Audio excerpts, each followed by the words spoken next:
following your lead. I'm here. Good day, stranger. Of course.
I wonder, Aloth, don't you ever feel curious about Isilmir's history? Not even a little. But think of the opportunities. You could learn so much about the past. There are some things I'm happy not knowing.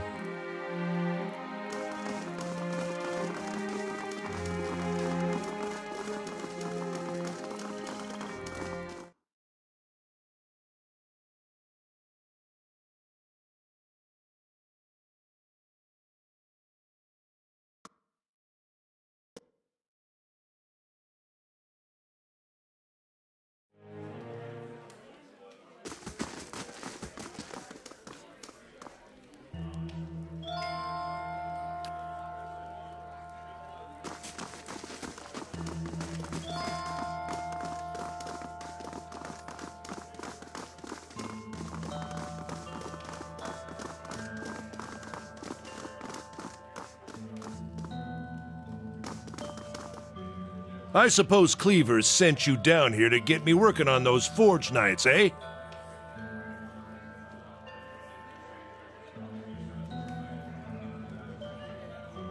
Arismital says, not yet.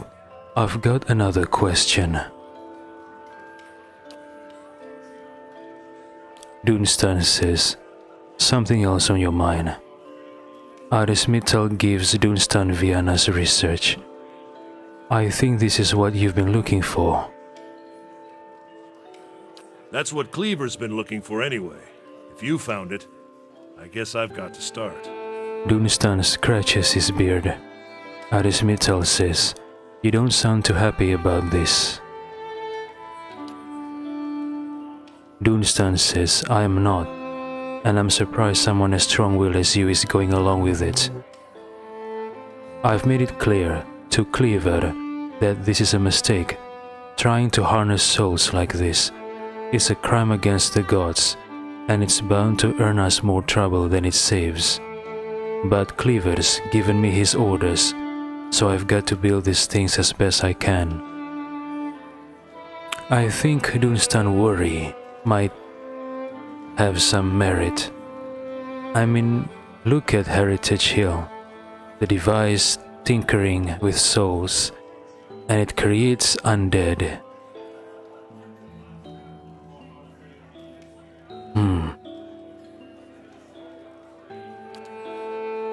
Dunstan says, anyway, Cleaver has told me I'm to sell you any arms or armor you might want. You won't find better anywhere in Defiance Bay, I can promise you that. Now, time to see if that Valian was worth all that blood and copper. Dunstan turns to his forge, hammer in hand. He takes a polished breastplate and goes to work.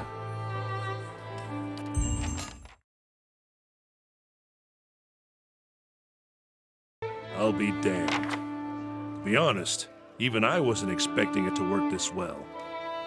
Back to it. Cleaver will want me to finish the rest of them. And it sounded like he has a job for you, too. Dunstan folds his arms as he surveys his handiwork. He wipes the sweat from his brow. Arismital says, "Show me what you have for sale."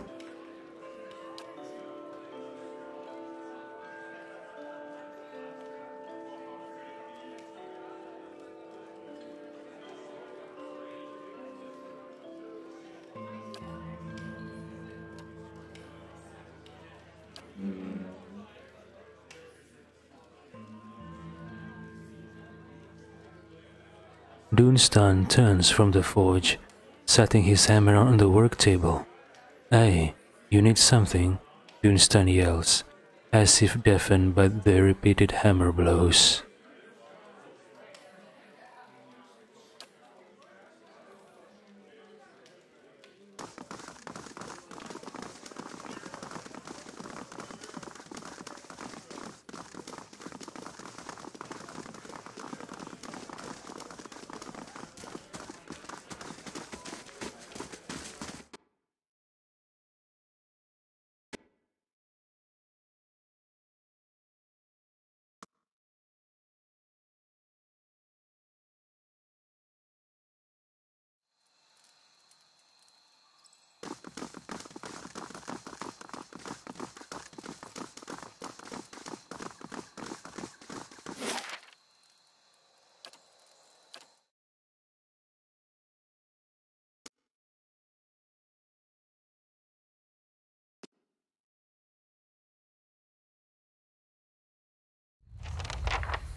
Orimanth Hassan. The man's hand rests lightly on the hilt of his flail as you approach. "What's your business with us?" Arismital says, "Mestre Barkosi sent me." Orimanth Hassan says, "You're late, and we hate to keep waiting. Don't let it happen again."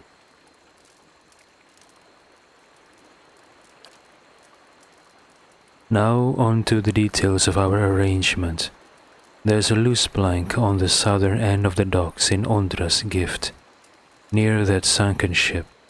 Leave the payment there, gems and coins only. Harkane Wilthorm says, "Gems preferably. They're much easier to carry than sacks of coin." Orimanth Hassan says, "Right, we'll take the payment and replace it with Engwithan relics of slightly lesser value. I say lesser because we have to take our own fee first. We're doing all the work and taking most of the risk after all. There you have it, clean and simple. Any questions?"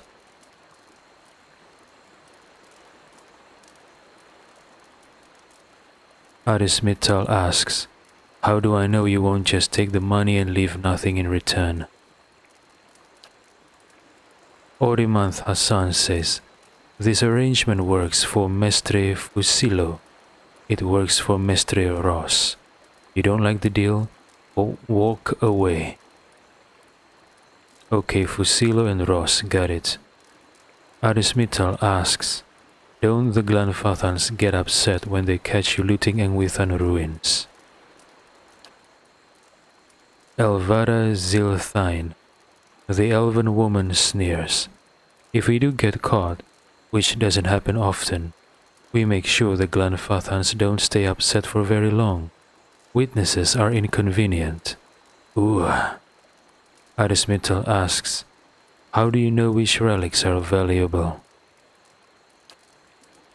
Anverion Damondrad says, "I'm quite knowledgeable about the Engwithan culture.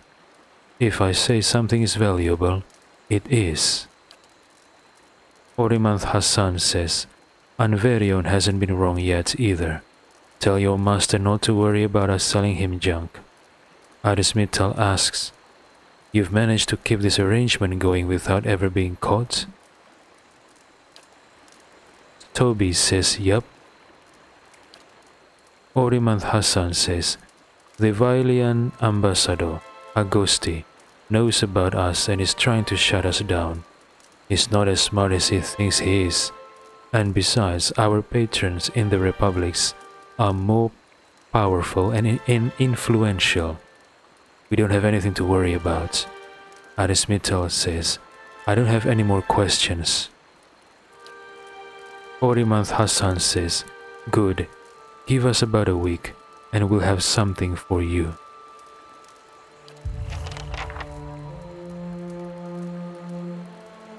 What is this? Liliana says, Bad news, Orimanth, but Akozi's buyer isn't coming. Looks like the knights took him in for questioning. My guess is Agosti is behind it. So, what's going on here? Who's this? What? Did Agosti double-cross me? I'm not sure. Orimanth Hassan stares at you, his gaze hardening. Good question. Adismittal stares back, silently. Orimanth Hassan says, He knows too much. Kill him.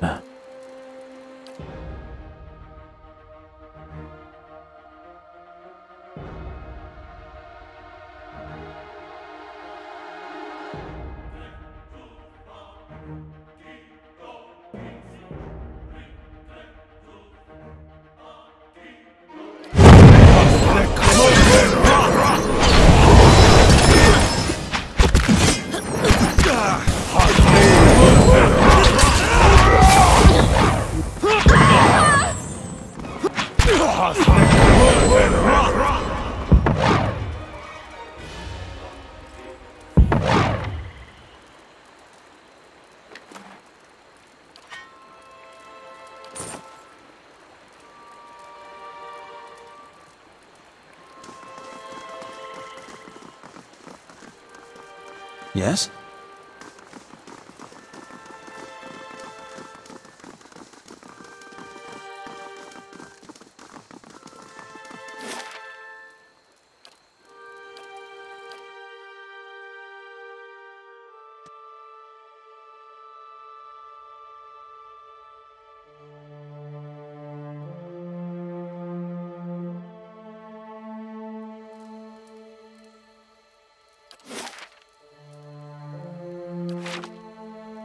Against Estelgar.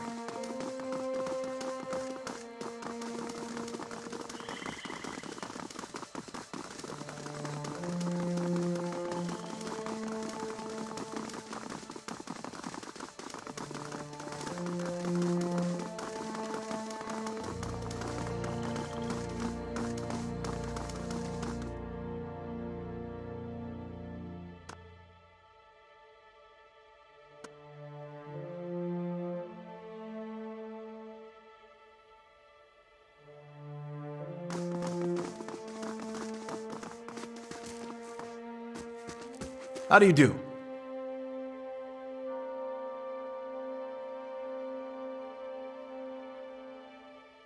Vichan Agosti says, You've brought me good news, I hope. Adismittal says, I met with the Forgotten, but it didn't go quite like you planned it. Vichan Agosti says, Oh?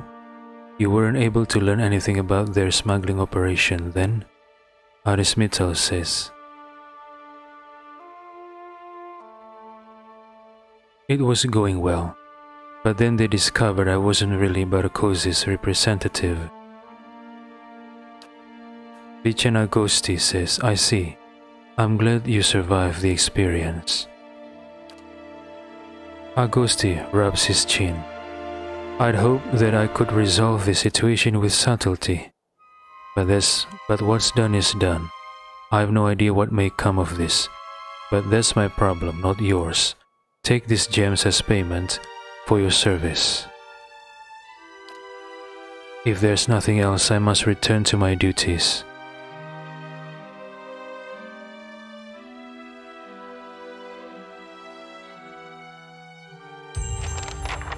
Welcome. Vichanagosti says, "It's good to see you, Aimiko."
Theorems of Pangram.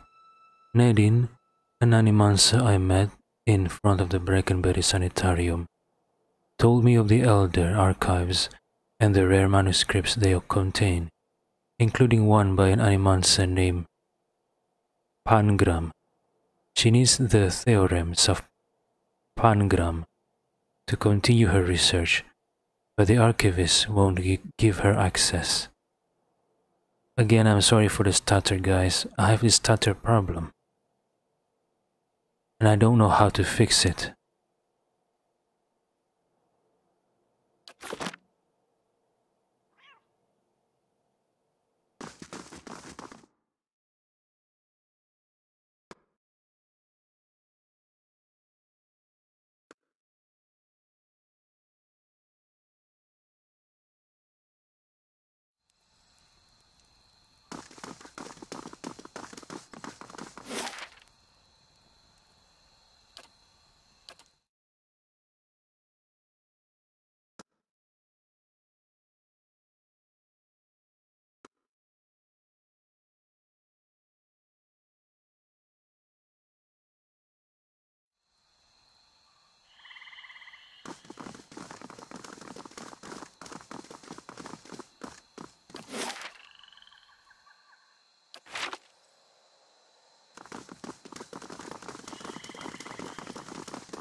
Hello.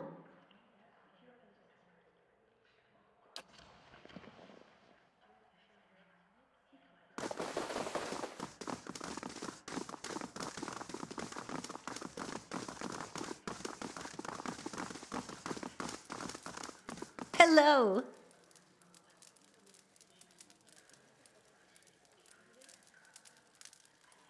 Grimda glances down her spectacles. Ever inquisitive, I see. Arismital says, "An animancer named Nadine asked me to retrieve the theorems of Pangram from the Elder archives." Grimda's impressive frown deepens. "Thank you for letting me know. I'll be sure to tuck that tome away from prying eyes, and see that this Nadine never sets foot in here again. In the meantime, here, a token of our appreciation." What? I want to find the theorems, actually. Am I failing the quest? Kana says, "Is this what we wanted? To see her barred entirely? It seems a fearsome price to pay. Knowledge dangled just out of reach makes a tempting prize for any soul. Grimda says, what else do you need? Wait, quest completed? What? Wait, I want to help Nadine. How can I get the theorems?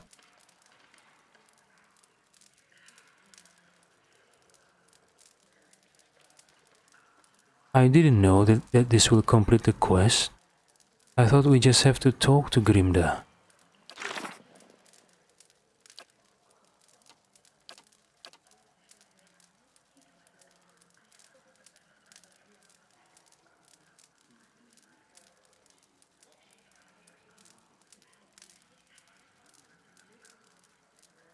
Oh, alright.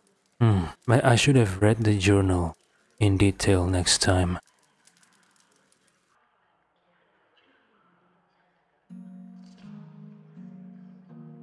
I remember there was a locked door that I unlocked earlier, way earlier, and when I opened the door, the people here attacked me.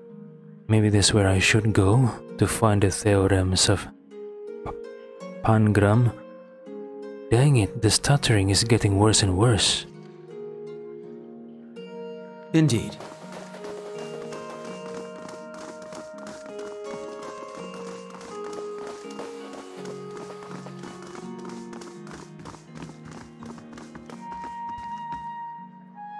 This one, I think. No entry into the archives without Grimda's permission.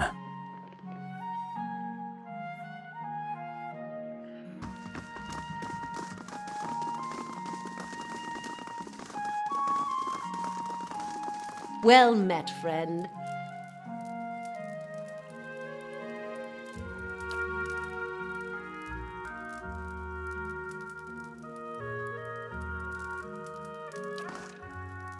Oh yeah, I forgot. I also have a quest from Grimda about the stolen items.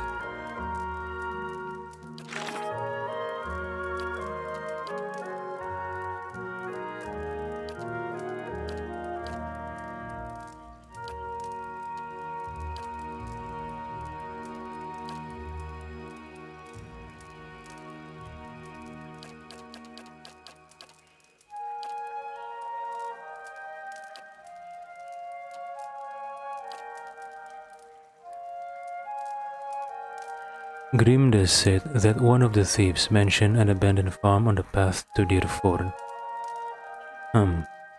Maybe if I pursue this quest, I can get on Grimda's good side and gain access to this locked door, perhaps.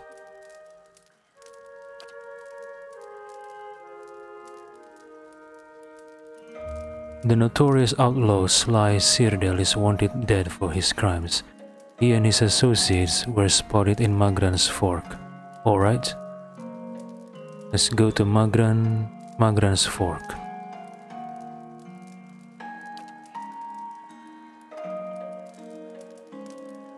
And this one is in Elmshore, a bounty for an ogre shaman known as Nalren the Wise.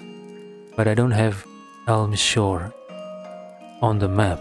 Maybe I need to go someplace else first.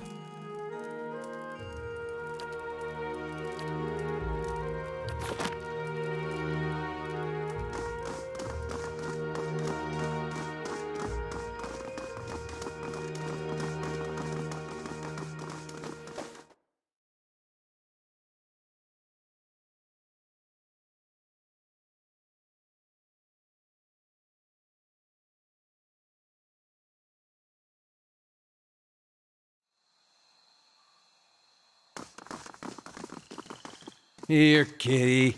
Come on, I want to pet you.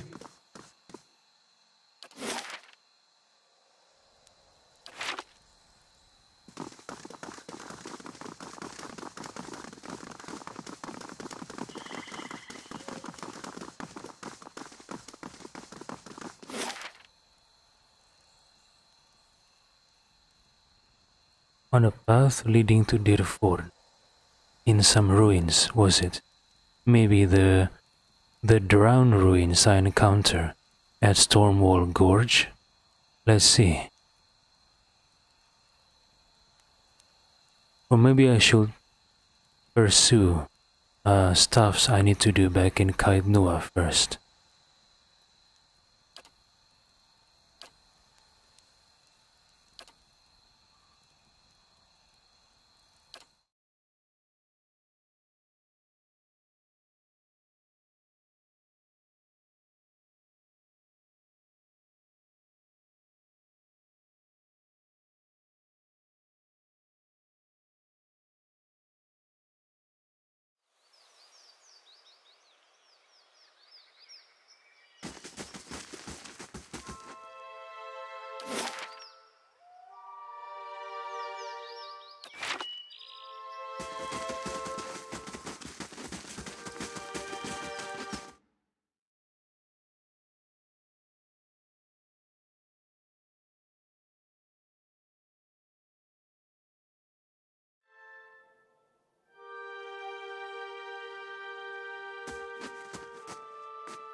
Giaco seems much improved for his time out of the dungeons, though a few fading bruises linger.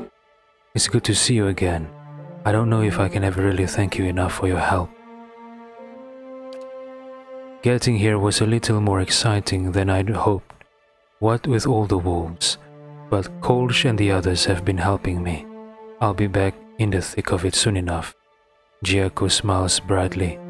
And then maybe I can return the favor, right? Arismital asks, what is this place? Giaco says, used to be someone's home, I suppose. Now it's where we meet.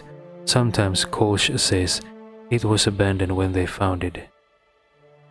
It's not, all that secret, is it? But I suppose it's far enough away from the hold. Well, in case you haven't known already, Raedric's dead. And now Kolsch assumes the throne. Why don't you pay him a visit? Arismital says farewell.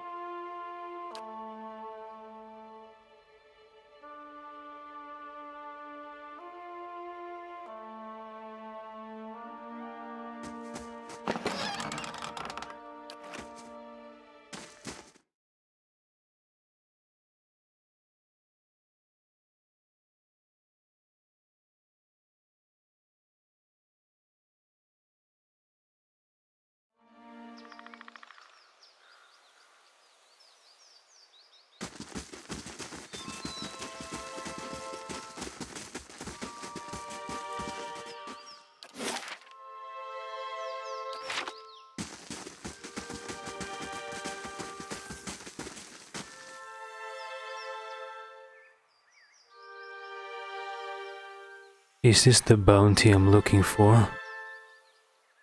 Gramfell the Wayfarer, is a different name. It's not Sly something something. This one is named Gramfell. Interesting. Gramfell the Wayfarer. A motley gathering stands at the crossroads. At first glance, the person at the head of the group seems more monster than man. Two large and curling horns emerge from the sides of his skull, forming a hardened carapace that is pocked like coral. Down its center, the strange shell splits, revealing the ash-gray skin of a man's face, obscured above the nose. The horns might seem a mere helmet, save that in several places you cannot tell where the flesh ends and the bone begins.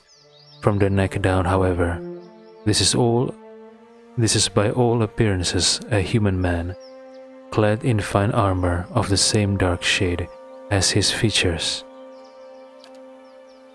The man smiles, revealing long white teeth from which the gums have retracted.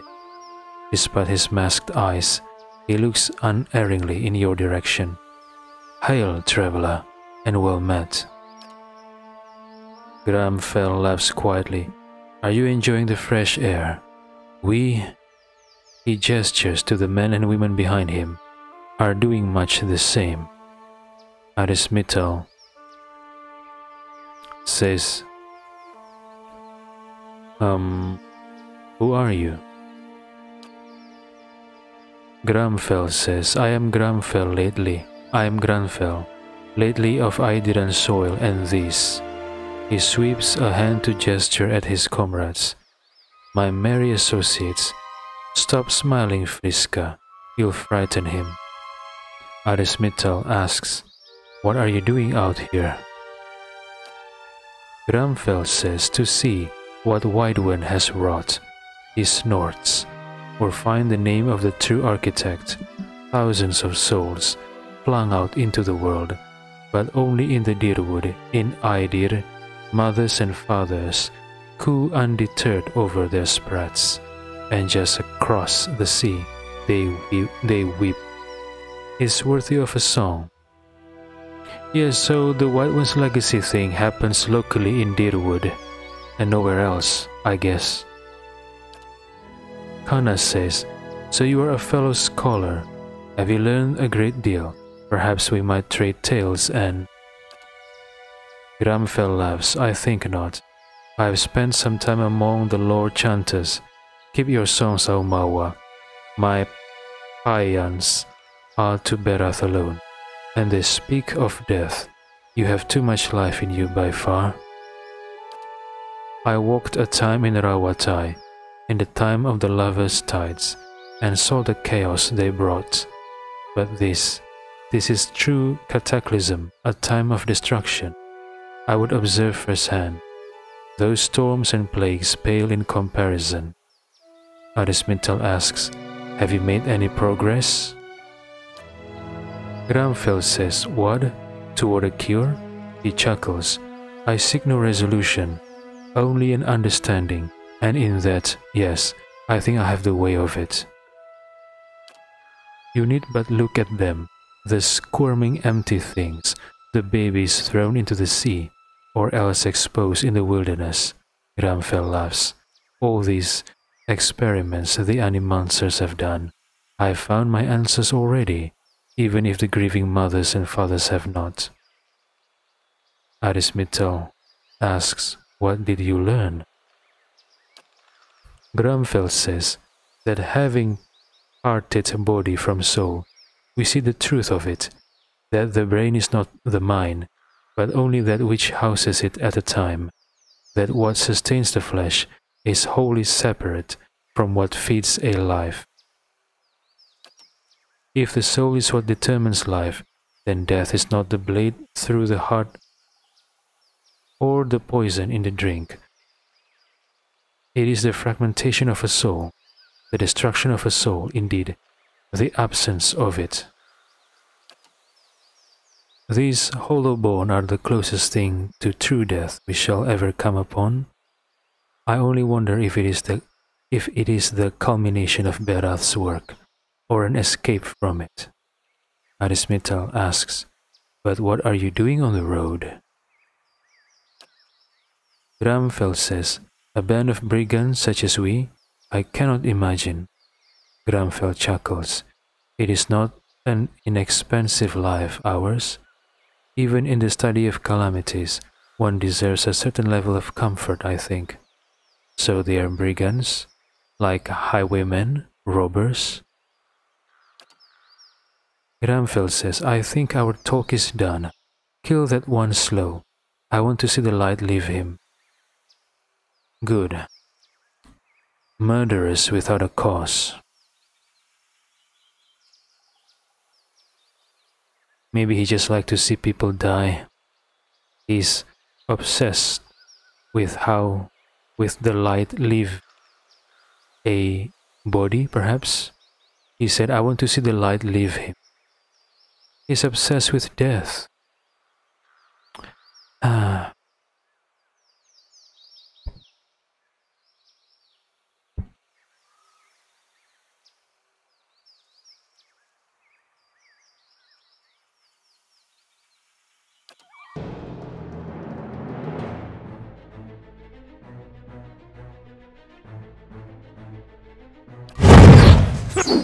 Good work!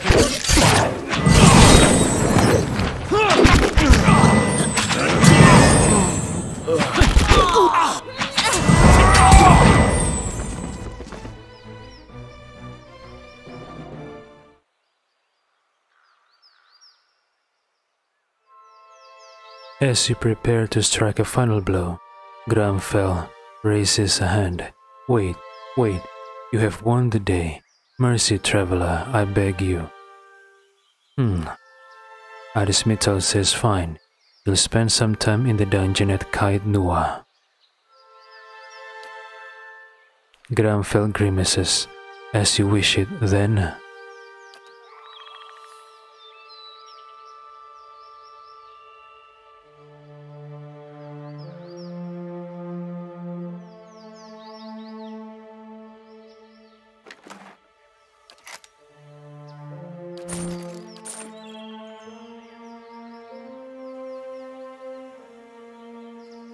This is not my bounty, right? Where is my bounty? Sly something something.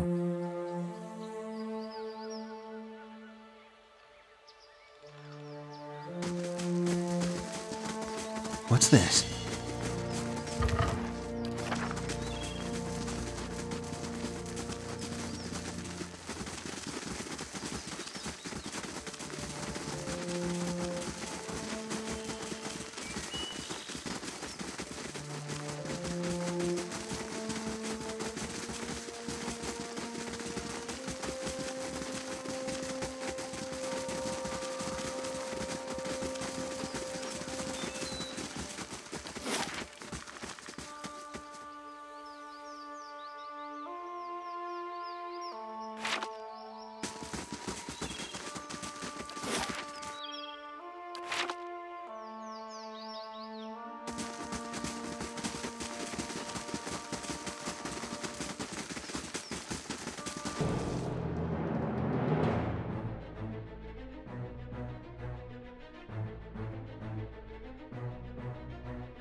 Is this my bounty?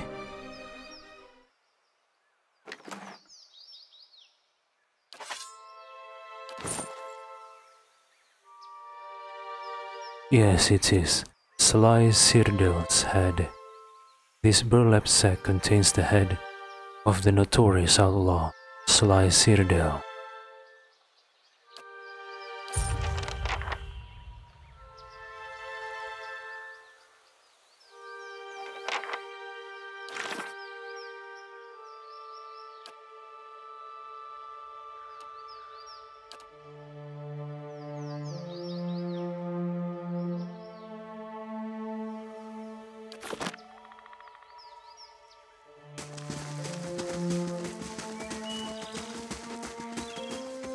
You must gather your party before venturing forth.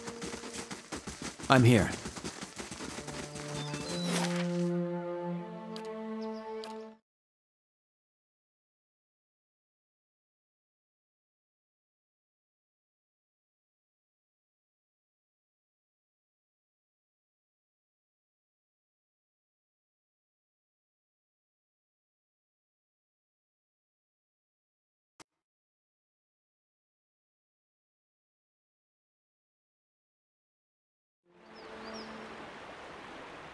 Amazing. You could fit a whole village in here.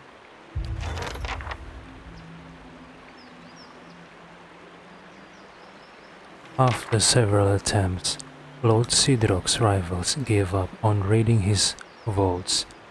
Having reclaimed his land, Lord Cydroc sends you his regards and his gratitude. I'm glad it's going well for you, Lord Sidrock. I hope we can strike an alliance. What do you think?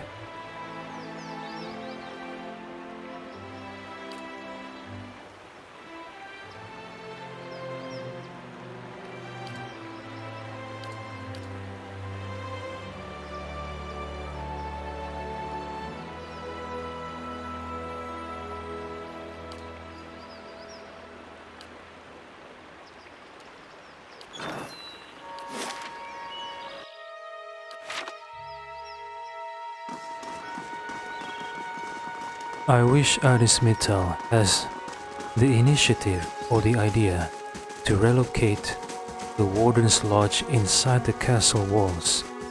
He's not safe out here, outside the walls like this.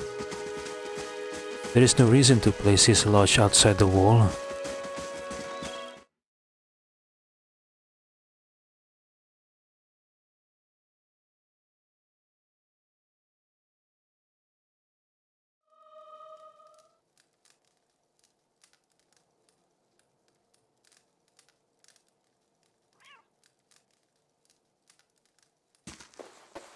How do you do? Warden Firgen nods at you. Good hunting, I hope.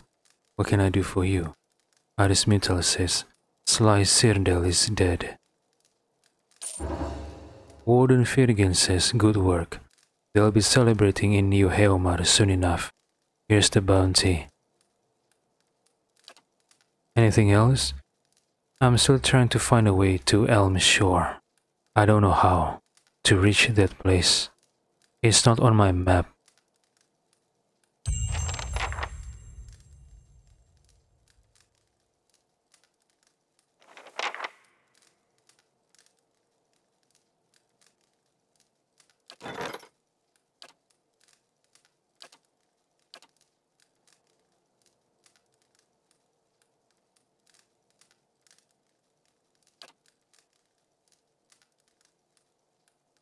Skulls for Mother.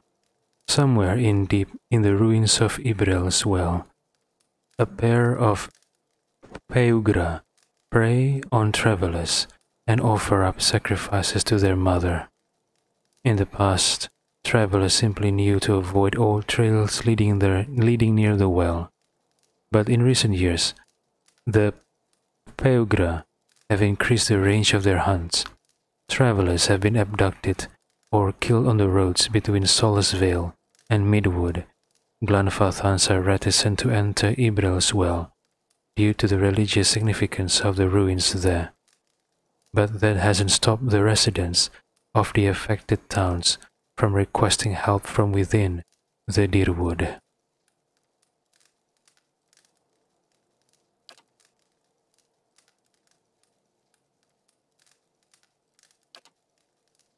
Nasu is a sign, alright? Azuro, okay, he wants an audience?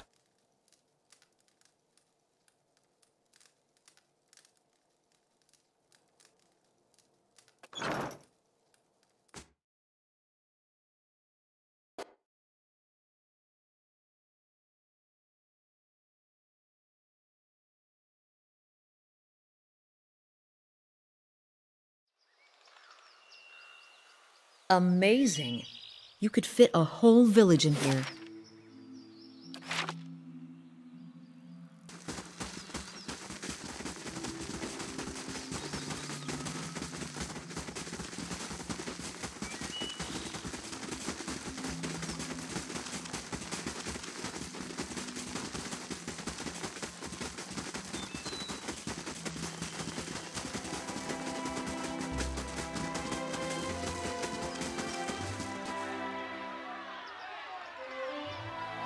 What is this?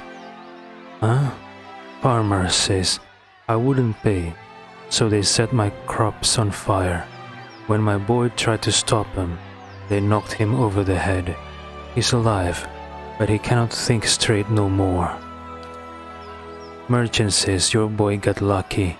Mine guards, good men both, got put to the sword after they surrendered. I paid those thugs what they wanted, but they still took everything I had. Farmer says, "There he is." A woman points at you, and all eyes in the crowd turn their hostile gazes upon you. What are my guards doing? For goodness sake, I hired guards. I pay good money for them to protect the castle, and somehow a group of angry mob, hostile towards me, are able to enter the castle ground? What am I paying my guards for? Dang it. Okay. Arismital says, "Can I help you?" No. Arismital says, "What's going on here?" Farmer says, "We want justice. You've been terrorizing us, and we won't stand for it any longer." Arismital says, "Go on." Farmer says, "You sent your men to my farm to collect a crop tax, saying we was overdue." Merchant says, "For me it was a road toll. I've been traveling up and down this way for years, and this was the first I've heard of such a thing." Other people in the crowd chime in with similar stories. Arismital says, "What makes you think I sent these men?" Farmer says, "They said they were acting on orders from the Lord of Caed. That's you." Arismital says, "Those weren't my men." Farmer says, "Then who were they? They weren't no common bandits." Arismital says, "If this happens again, it's not on my orders. You heard it directly from me." Farmer says, "Say we believe you. What about what we've lost? What about my crops? What about them? Are you even my subjects, you assholes?" "I didn't order my men to do any of those things. That's first. The second thing is, are you even my subjects? Am I even administering you and your land? Are you included in my domain? Do you pay taxes to me?"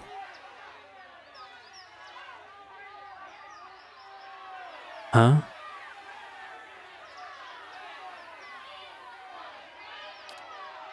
Merchant says, "And my goods, and the families of my guards."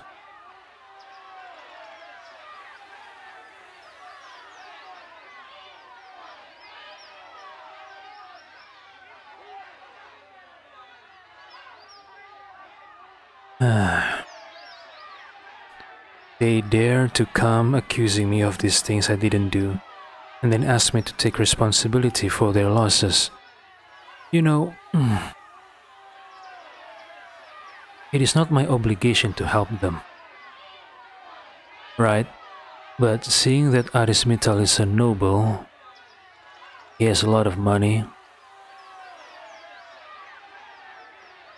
and he is the Lord of Caed. I guess he's a little bit responsible to look after his surroundings. I don't agree to that, but if Arismital is a poor individual and happen to be the lord of this castle, who knows how this castle benefits, maybe I wouldn't want to help these people. But Arismital, not only he's a lord of this castle, but he is also an aristocrat from the Examital Plains. I'm sure he still maintains contact with his home, and I'm sure he has the means and the resources to benefit from his riches back home. So yeah, I guess helping these people cover their losses is nothing for Aris. Maybe it's like him buying snacks. But still, I don't like how these people came accusing Aris and then have the gall to ask Aris to be responsible after accusing Aris. Oh my goodness.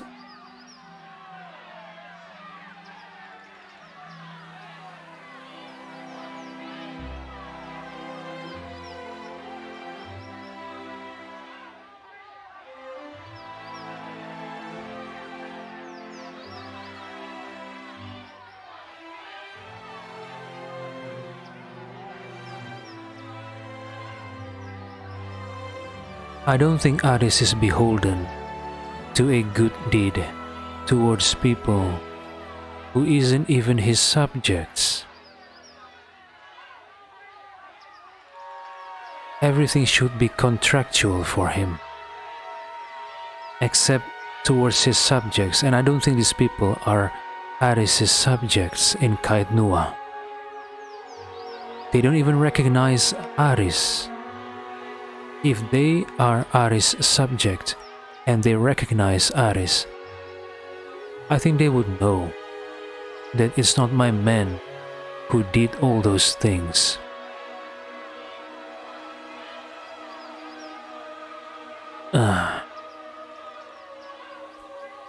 I'm torn between appealing to Aris' good side and his riches to give 1000 CPs to all these people, and choosing option number 5.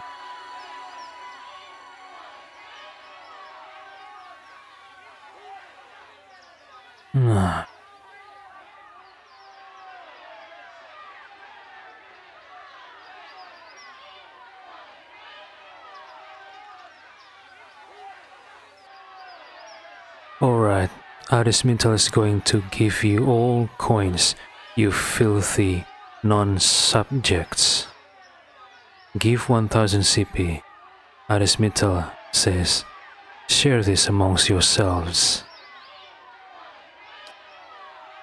Farmer says, most generous of you, my lord. The villagers nod and smile at you, uttering thanks as they distribute the coins between them.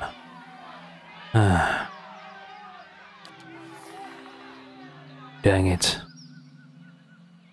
Marshal Forwin says, angry mobs, the inevitable thorn in every ruler's side, eh, Aris Mittal? Aris Mittal says, well, he's a lord now, he has to keep up appearance, regardless of it is real or not. So I'm going to choose number 2. Aris Mittal says, they're good people. Can't blame them for reacting that way. Marshal Forwin says, your subjects are fortunate to have a leader that understands the compassionate side of nobility, but for now they will have to wait. Marshal Forwin, these people are not my subjects. I don't even know them. But yes, whoever the people are who are currently my subject, yes, they are fortunate. They are fortunate I don't whip them to increase productivity. I could, but I guess Aris Mittal is a good guy. Or he's just too lazy to be mean towards his own subjects. Marshal Forwin says, I have news about Lord Gathbin. Let's discuss it in the Great Hall, away from curious ears.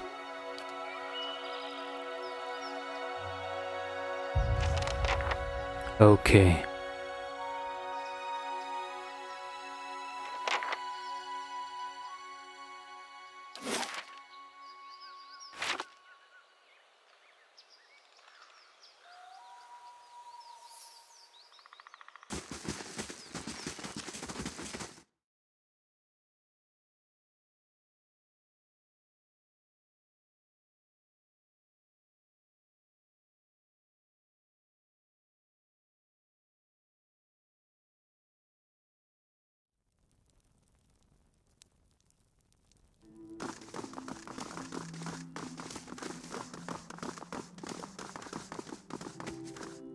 Wait, where's Azuro?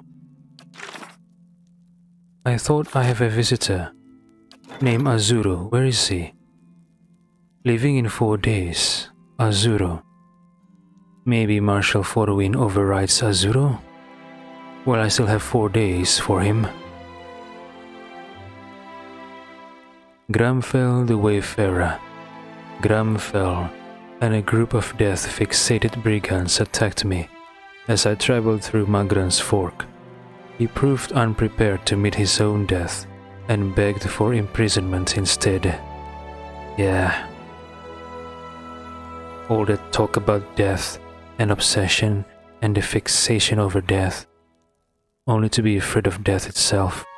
I don't blame him, but all that tough talk, it's cringy now because of the result.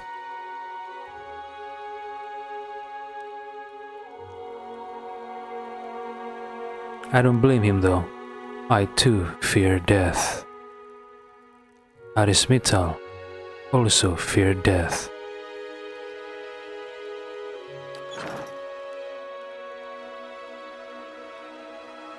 Marshal Forwin.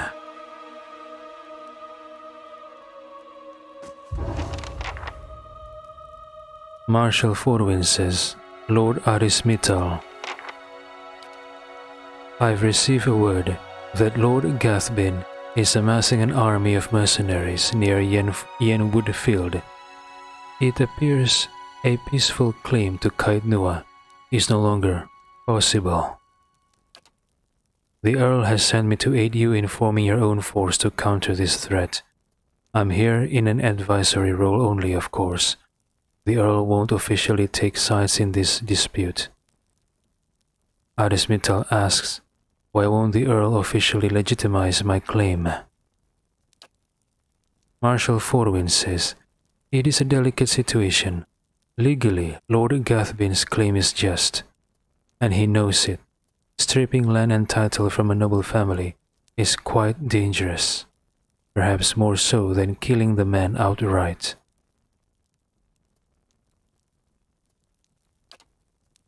With Gathbin dead, the Earl only need worry about blood vengeance from family members that actually cared for Lord Gathbin.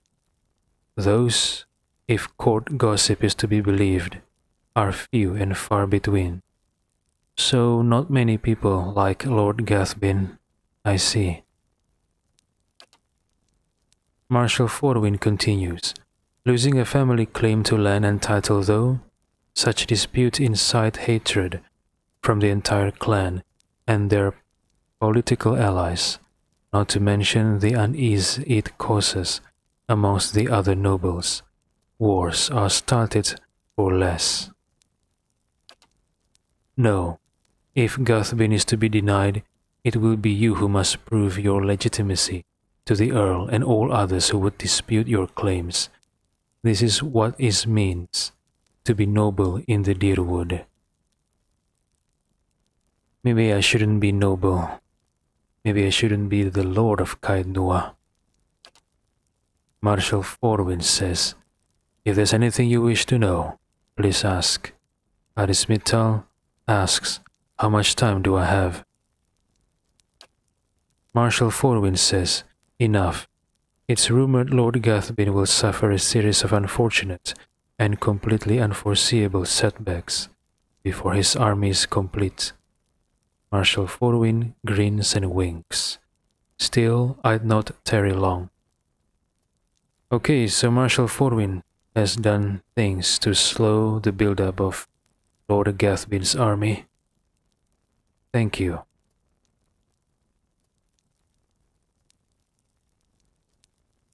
Arismital says, let's talk about my army. The Marshal nods. Arismital asks, where am I getting my troops? Forwin says, I've sent out a call for volunteers from the lands around Caed. Hopefully, people will realize that being under your rule is preferable to that of Lord Gathbin's.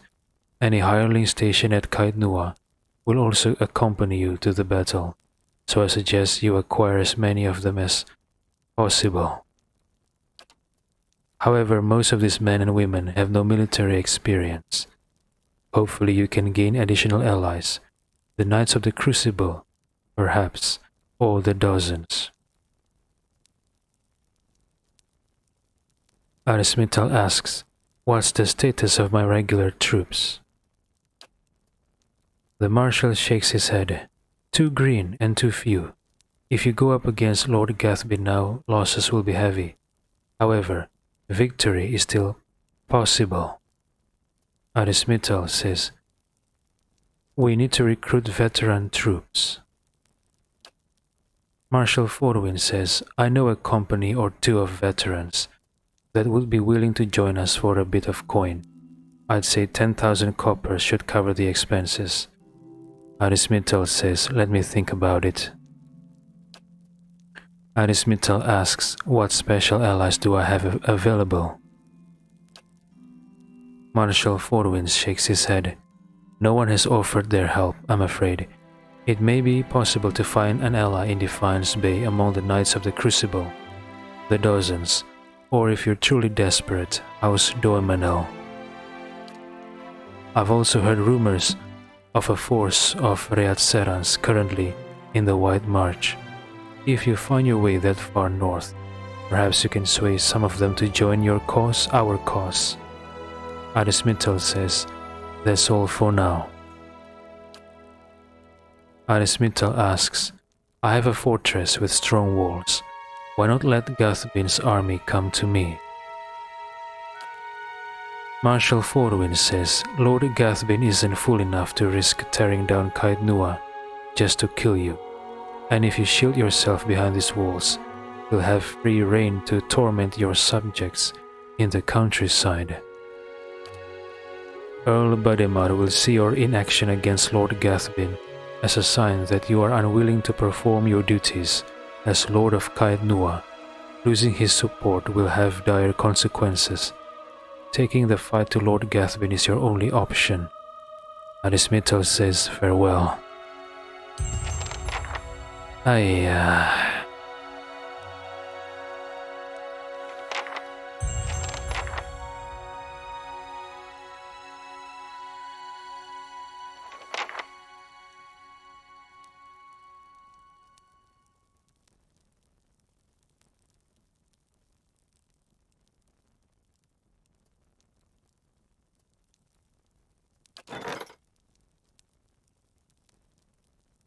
Skulls for Mother. Nasu explored the ruins of Ibrel's Well extensively and found a wide array of dangers in the ancient city's crumbling homes and palaces. Though the Peugra had always been hostile to outsiders, Nasu was able to speak with them and realize that they were being mentally controlled by someone else. The source of the increased attacks was an Orlan cipher, who had been disowned by her father and subsequently banished from the twice-split arrows. Oh, must be a Glanfathan then. Especially skilled at mental domination.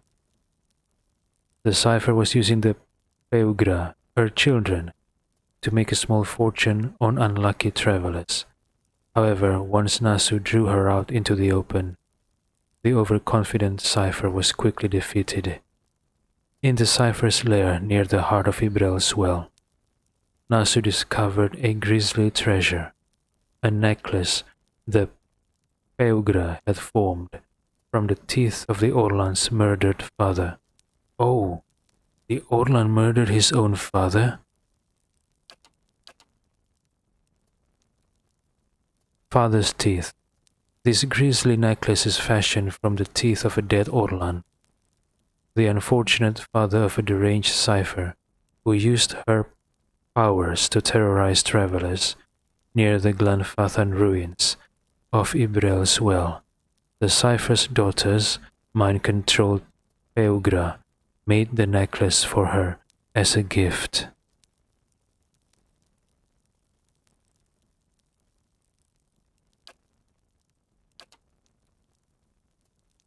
Alright.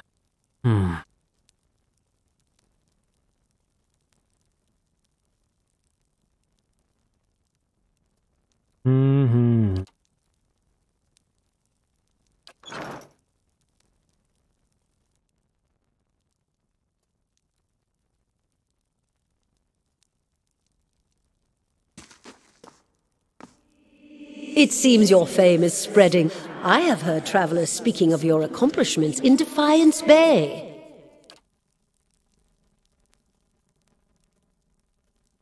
Steward says, if you'll forgive me saying so, it is a relief to find the keep in the command of someone more connected to the world. It's so easy to let things fall by the wayside. Arismital asks, what is the state of the keep? Steward says, where to begin? Let's see here.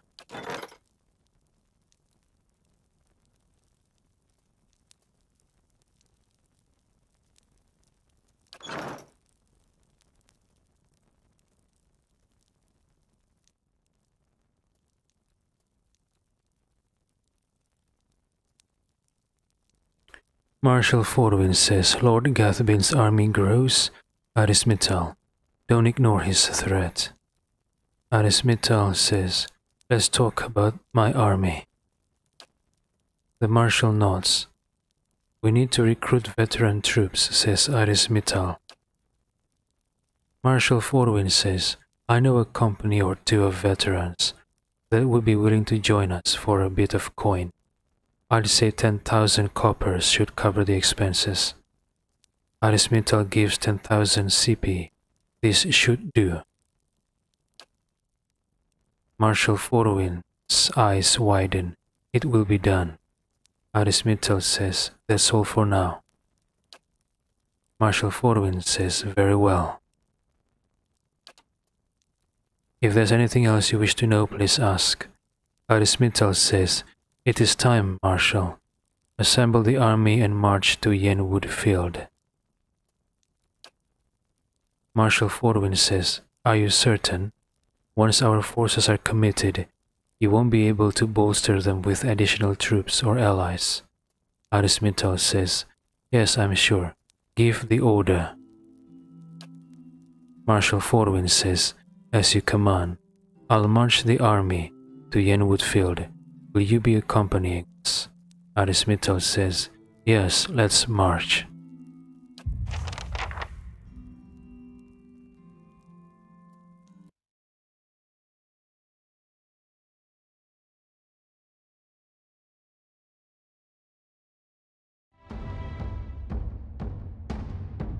As you crest a small hill overlooking Yenwood Field, Lord Gathbin's army is a flurry of activity, scurrying to and fro.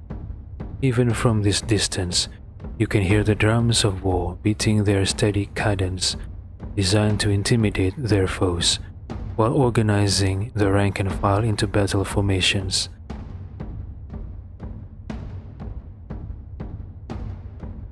Marshal Forwin approaches. You've arrived just in time. Lord Gathbin's forces are beginning to move. An attack is imminent. Arismital inspects his forces. Local militia constitutes the majority of the army, but veteran soldiers have organized the ranks and walk amongst the young, unseasoned warriors offering advice or the occasional joke. They cheer, striking sword to shield as you pass in thunderous approval of their lord. Arismital asks, any idea what Gathbin is planning? Marshal Forwin strokes his chin. His ultimate objective is to face you in battle, and to be seen defeating you. I doubt he is foolish enough to challenge you to single combat, of course. Arismital says, sound the horn, Marshal Forwin. It's time to finish this. Oh, for once. For once the graphics, the illustration is correct. It depicts an Orlan. It depicts Arismital. In the previous illustration, when we're doing some climbing or whatever stuff, the depiction is not that of an Orlan, but of a human. Okay. Marshal Forwin begins barking orders, and your troops quickly form up. Gathbin's army follows suit as Idiran war drums echo across the field. Within a few moments, The marshal raises a brass horn in the visage of a mighty boar to his lips. He looks at you expectantly.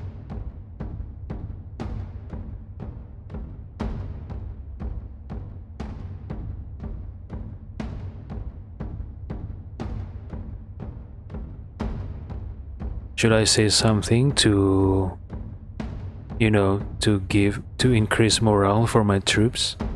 Or Caed Nua? I don't know.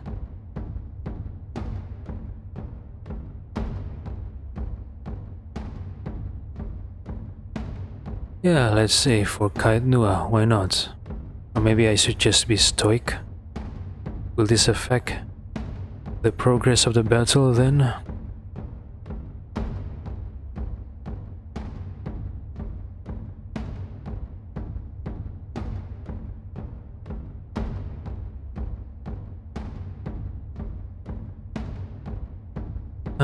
Maybe I should try to increase my troops' morale. Arismitel yells for Caed Nua. Well, not yell but scream, I guess.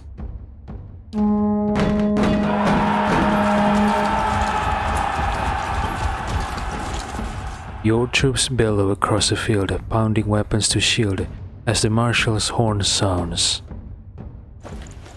Dozens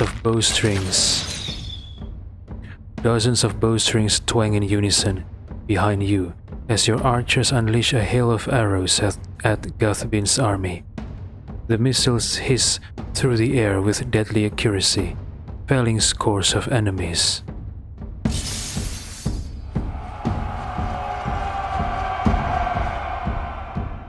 In a bold move, Gathbin points his sword towards your position, giving an unheard order. His infantry, shields raised, charge the field.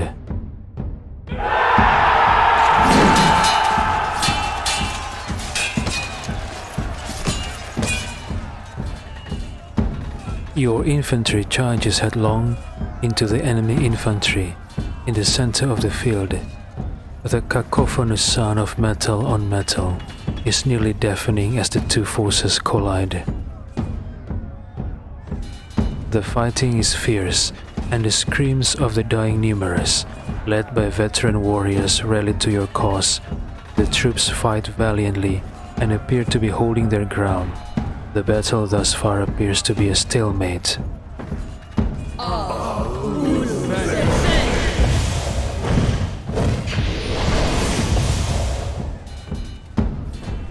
Then a group of Idiran battle mages emerges from behind the enemy lines.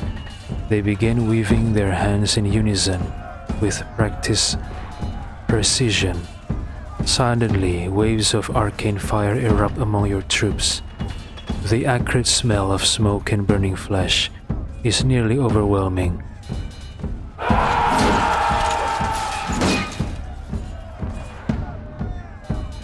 From the left flank, a unit of Rawatai berserkers, clad in plate armor and wielding great swords, begins to collapse the left side of the line. The ground is thick with the dead as they press their advantage. Oh dang it, I think I'm losing this battle.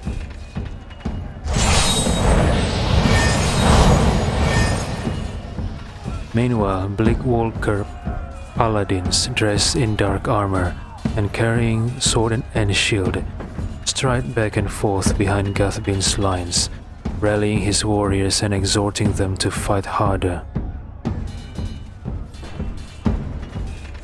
As the battle rages, Marshal Forwin looks to you for orders. Arismital studies the battlefield. Your troops fight bravely and your lines are holding for the moment. Gathbin's army is slowly pushing you back and casualties are mounting. Defeat is likely. Okay.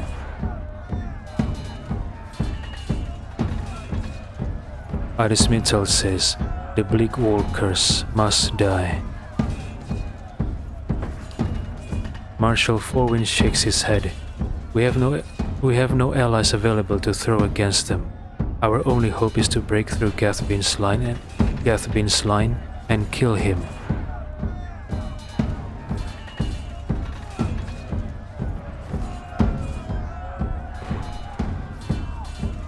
Arismital says, we need to deal with those battle mages. Marshal Forwin shakes his head. We have no allies available to throw against them. Our only hope is to break through Gathbin's line and kill him. Arismital says, take out the berserkers. Marshal Forwin shakes his head. We have no allies available to throw against them. Our only hope is to break through Gathbin's line and kill him. Dang it, why did I pay 10,000 coppers to the veteran mercenaries? I can't tell them to destroy any of these enemies. Arismital says, everyone on me, charge.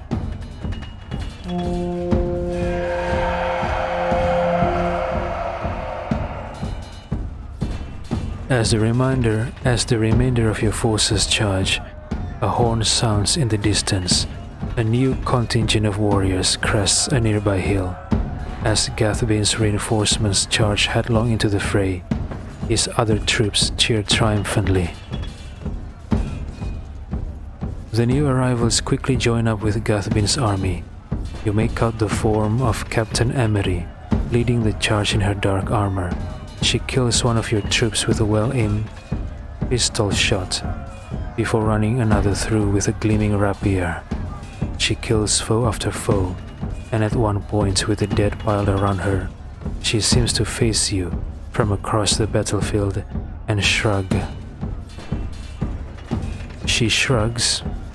I should have killed you back in the charred barrel. Why did I decide to take care of things diplomatically? I should have killed you, Emery. You bitch.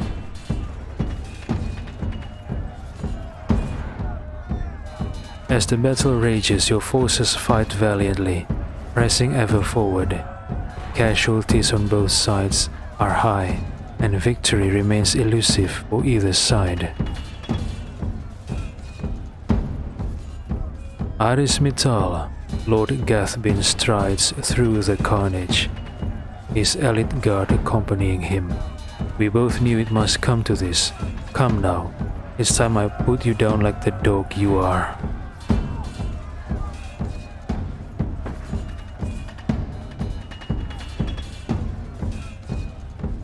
Arismital points his weapon at Gathbin.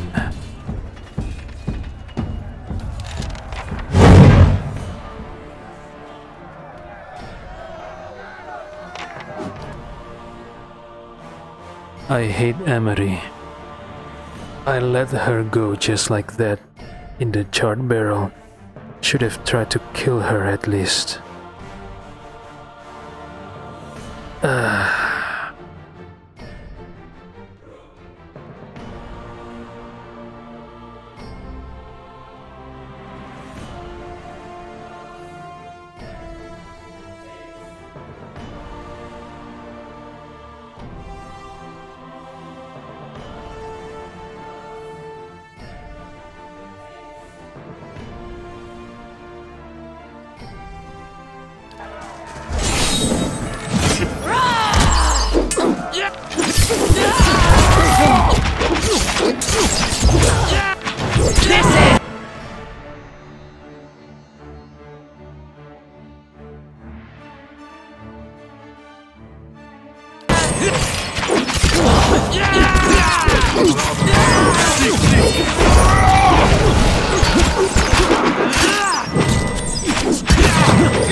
Kill this bitch.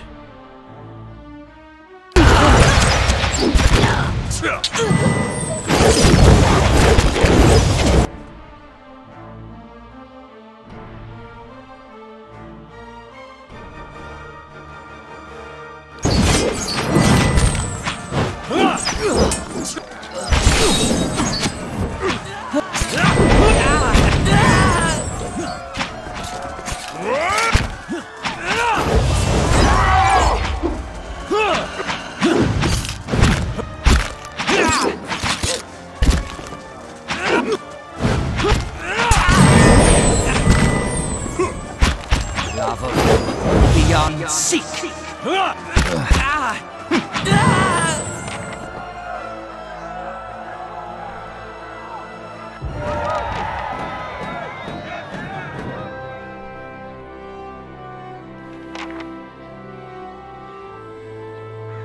Lord Gathbane lies dead before you, his army scattered, bloodied and exhausted. Your remaining troops look to you, sword raised high in victory, chanting your name. Aris Mittal, Aris Mittal, Aris Mittal.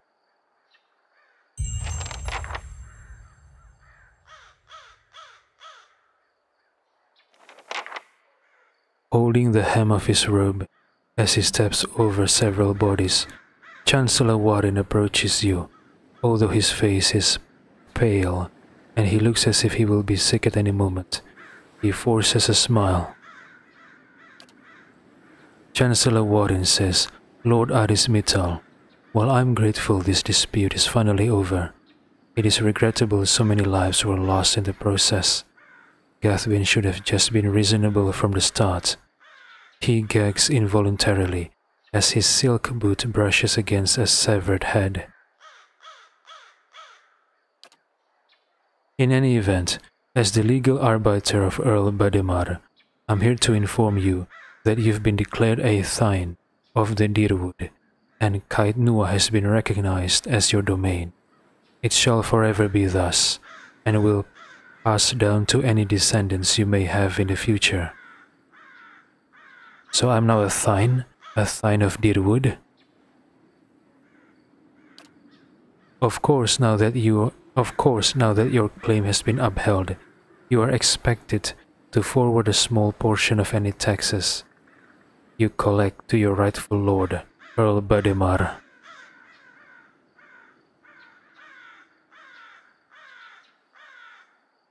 Yeah, why should I pay Earl Bademar taxes? It's not as if Earl Bademar sends his troops to aid me. Throughout the whole battle, Earl Bademar was happy to be neutral. And now that I won, he wants me to pay taxes? Holy shit.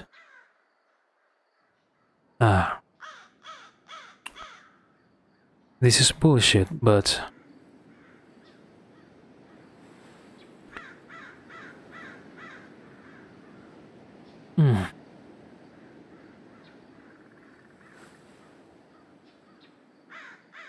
I mean, if Earl Bademar sent his troops to aid me, yeah, maybe I would agree to pay taxes as, as payback.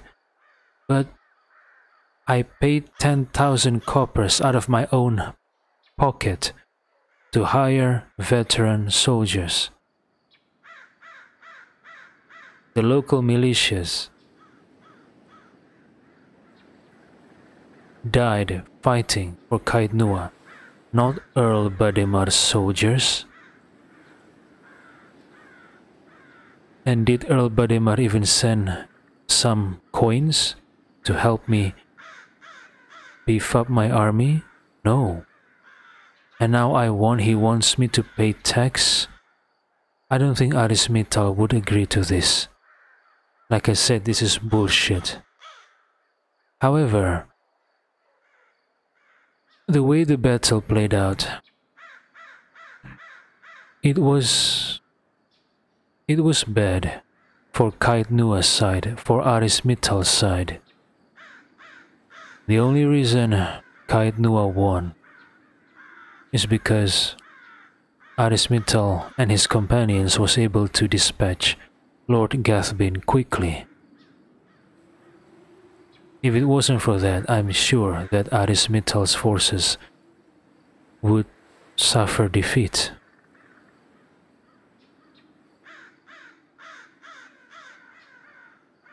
And I imagine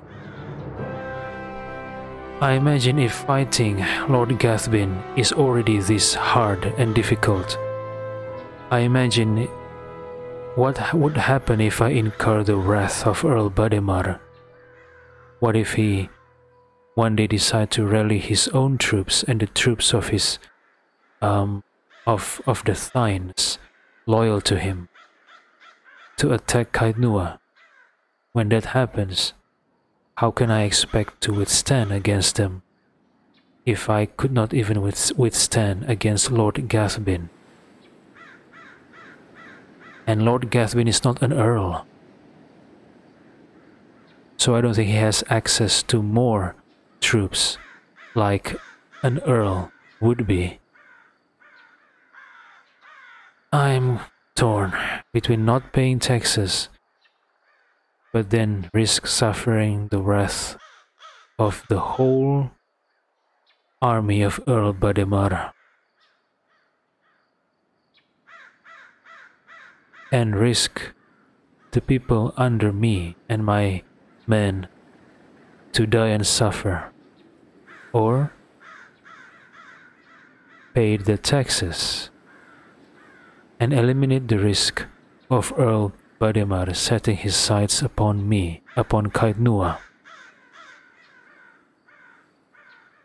What should I do? Okay, you know what? I've been thinking about this. Caed is only one castle, and I think Earl Bademar is in control of several Thynes, I guess, or several areas under his earldom. It is impossible for me to wish to be able to withstand his onslaught if he decide to mobilize many of his troops from his earldom to fight against Caed. And if that happens, that my subjects, my people will suffer. It would be a different story, though, if Caed is as big as Earl Bademar. Maybe we have the resources and the manpower to be independent and not pay taxes to Earl Bademar. But the reality is, Caed is not like that. It's not an earldom. It's just one castle, and one castle can only rule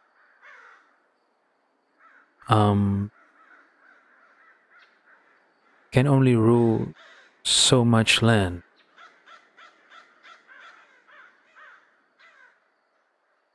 There can never be resources and manpower enough for Caed to withstand Earl Bademar, I think. So for the sake of the people, I think Arismital should just play along and agree to pay taxes. That's what I think. And time for some ass kissing. Arismital says, "Tell Earl Bademar that I'm grateful for his assistance. I'll make sure his taxes are collected with regularity." Oh, this pains Arismital's soul to have to say he is grateful for Earl Bademar's assistance, while he knows in fact that there is no assistance coming from Earl Bademar.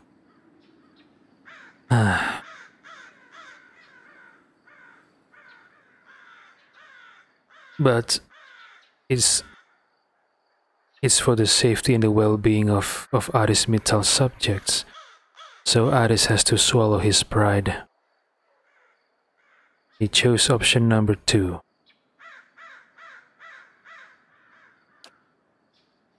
Chancellor Warden says, "Excellent. I'll inform Earl Bademar that everything is in order." It appears my work is done. Feel free to visit the palace if he steps in a pile of entrails with a wet squish as he turns to leave. On second thought, I'll come and visit you. Yes, yes, perhaps in a year or 3. Okay, Chancellor Warden, is there any way you can ask Earl Bademar to help Caed Nua? Seeing that I've agreed to pay taxes, maybe help Caed Nua's to replenish its lost soldiers and to cover all and any damages that might have been suffered by my people, the farmers, the merchants, my subjects. Even if it has a low chance of success, I would appreciate it if you still try to attempt to request Earl Bademar to help me, to help Caed Nua. Marshal Forwin says, Lord Arismital, it's been an honor to serve you. I'll be making my way back to Geyran's grasp. The Earl has some urgent business for me there, unfortunately. Should you ever find yourself that far north, feel free to call on me. I'd love to trade war stories with you over a cup or 2. He grasps your hand briefly in a firm grip, then turns on his heel.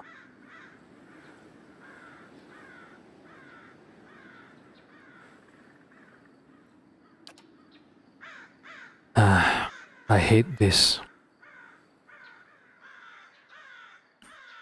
I hate that Arismital has to kiss ass to Earl Bademar and agree to pay taxes. But it is for the sake of his people, I guess. I don't think Caed Nua and its subjects can afford another war, especially if the opposing army is not a fellow castle lord, but someone who oversees more than just one castle. I think that would be a disaster.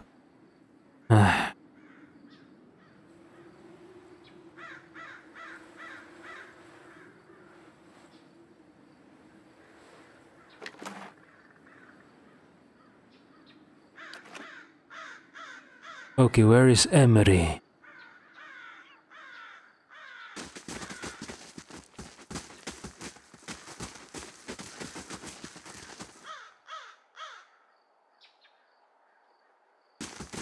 There she is. Is she dead or is she still alive?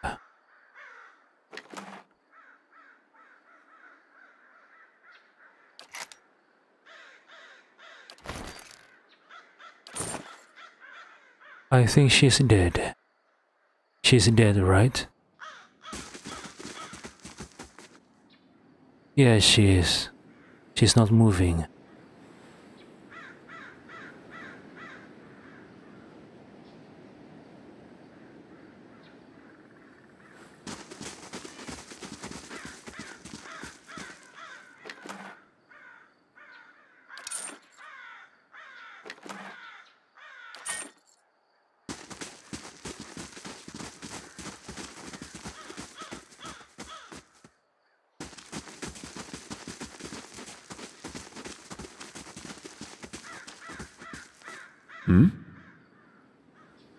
Yes?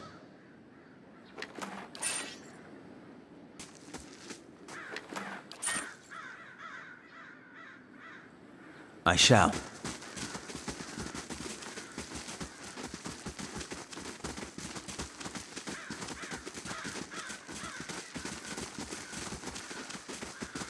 Maybe I should organize my people to bury these bodies. I don't think we should let these bodies out in the open like this. Maybe we should bury them.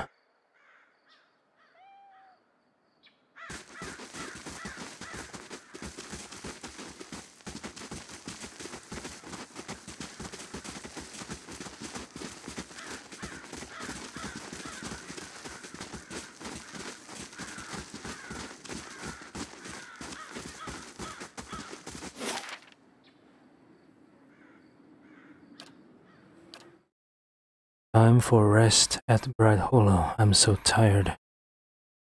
Adismital is so tired after all these journeys, quests, and the battle at Yenwood Field.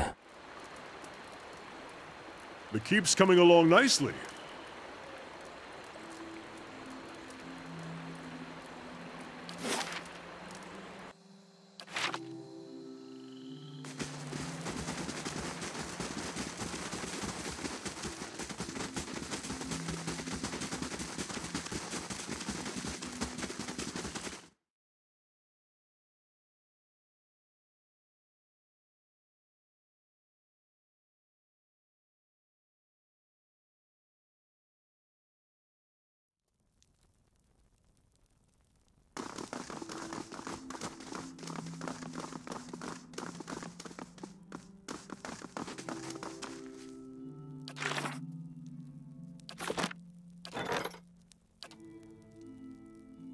Okay, where is Azuro?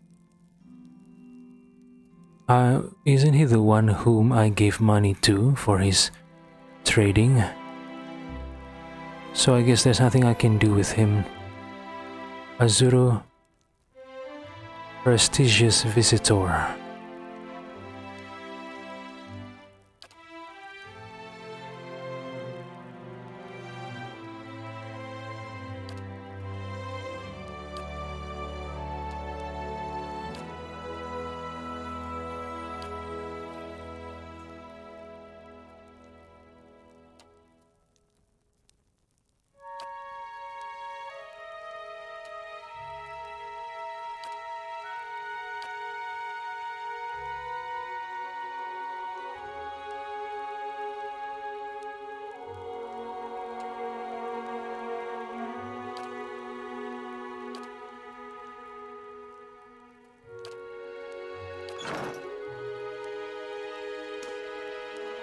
I trust all is well. Please let me know if there's anything I can do to help.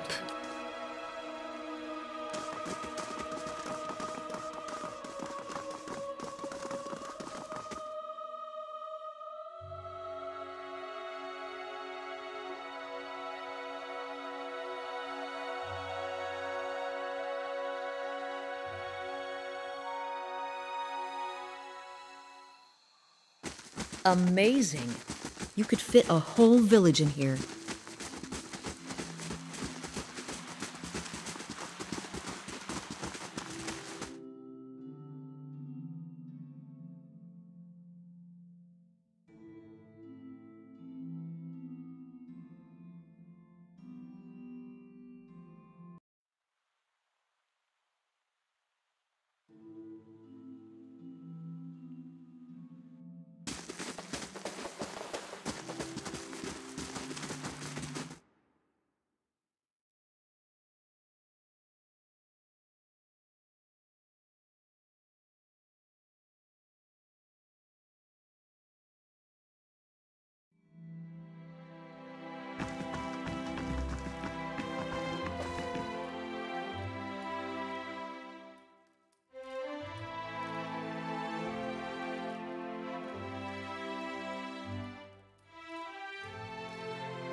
Okay, maybe now it's time for me to take a break from all these quests and journeys and start exploring the endless path of Otnua again.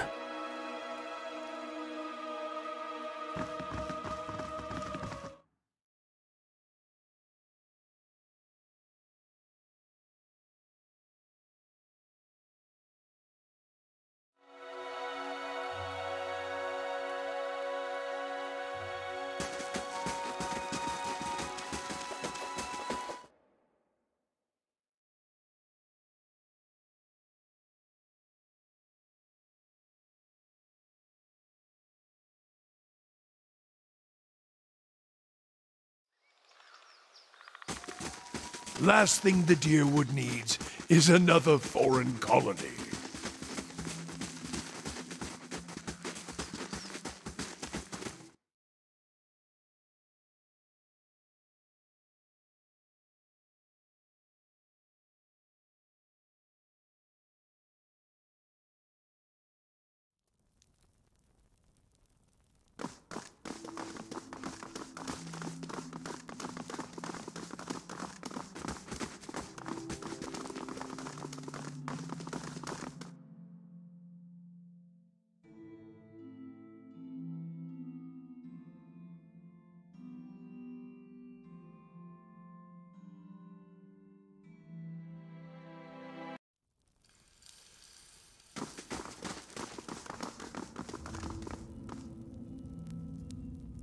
Jailer says, "My lord, there's an urgent matter." What?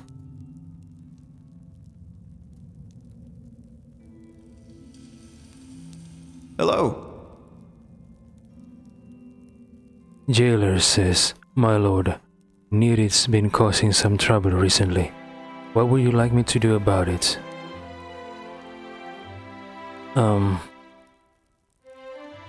Arismital says, "Show him what happens when you cross the Lord of Caed." Jailer says, "Very well, my lord. How, severe did you mean for this punishment to be?"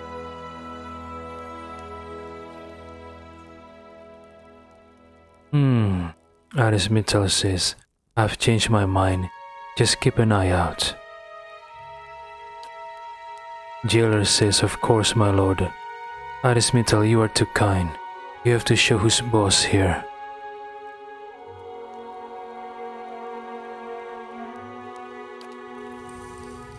How do you do? Jailer says, "Greetings, my lord. Come to visit the dungeons? Do you have any instructions for me? What do you want done with these prisoners?" Arismital says, "I don't need anything at the moment."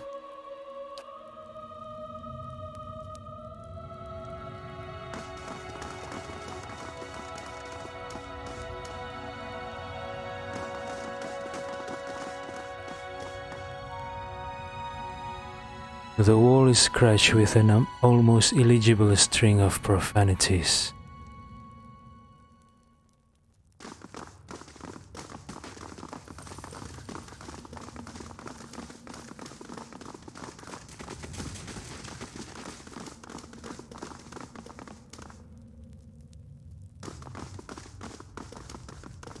So, Nereid, my jailer says you've been causing some trouble lately. What's on your mind? Nereid says, "I'll have you rotting in a pit the rest of your days when I get out of here." Light, flame, and sound. We'll keep to ourselves.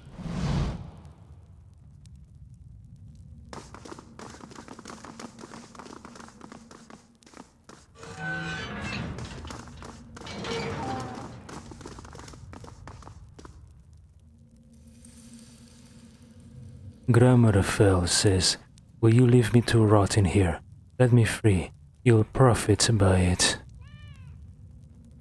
Herm, a fine place to find myself. I don't suppose I could convince you to release me out of the kindness of your own heart.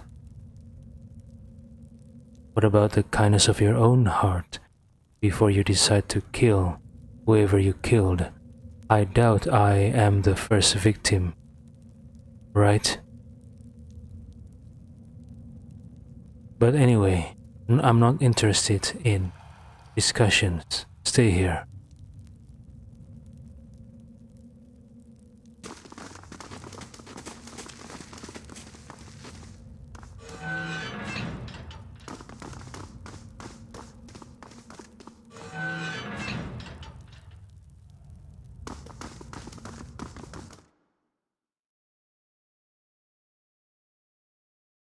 Oh wait, I should have entered from the shortcut, from the ground floor.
Last thing the Deerwood needs is another foreign colony.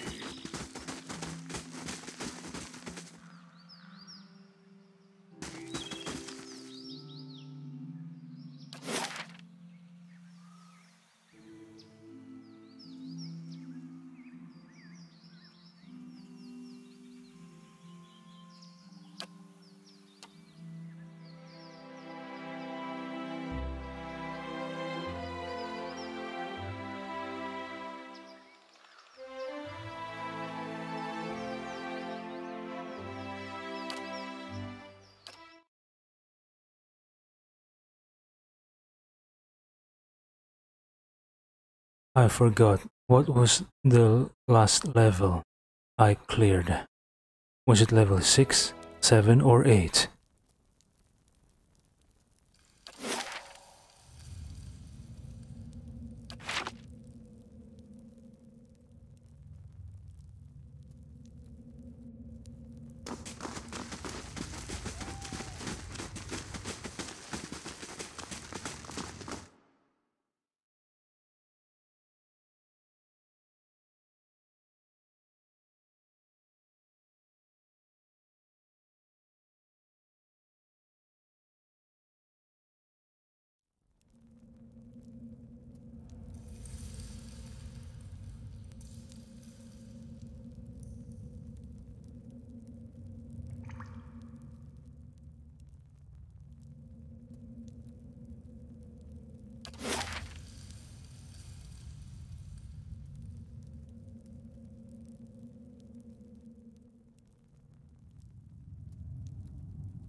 Carrying too much weight.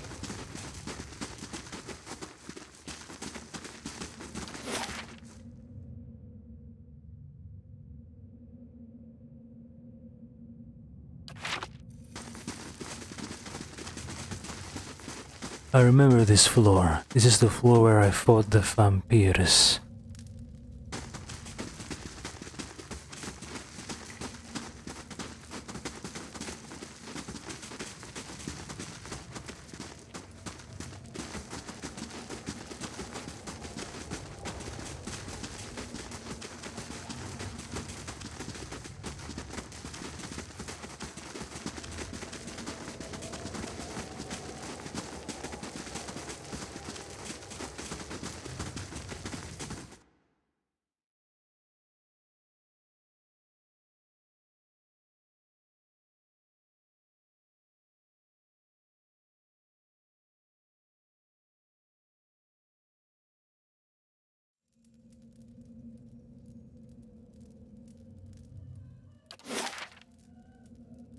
Endless paths of Odnua level 9.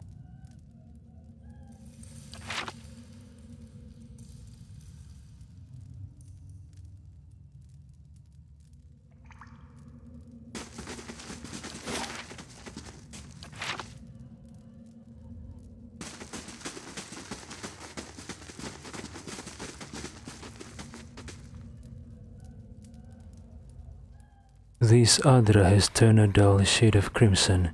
Entire section of it have crumbled away from the walls and ceiling.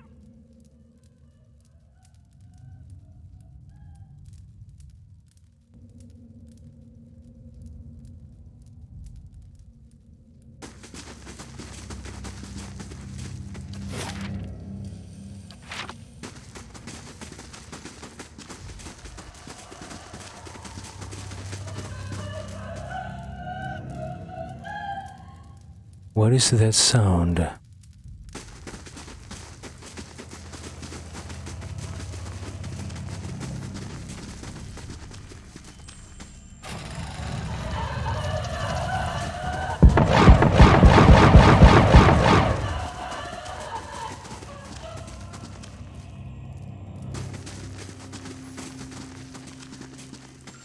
Are those spikes?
I'll have this open in no time.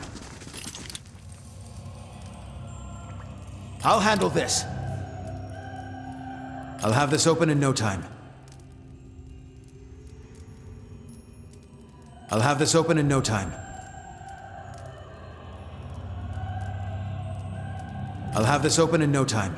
I'll handle this.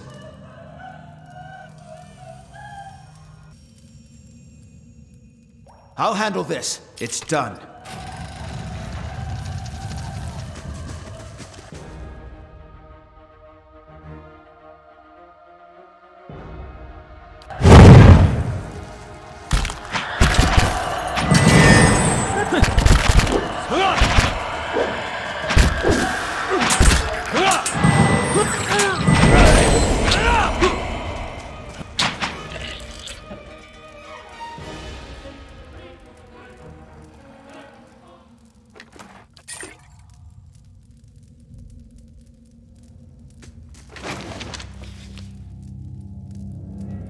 Scroll of paralysis.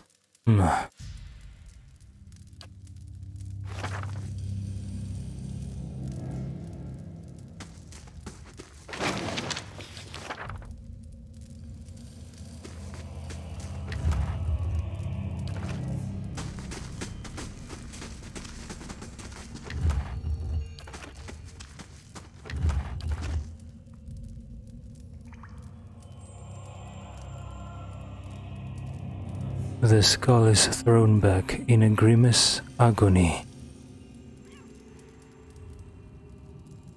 A torture device. An extender, huh?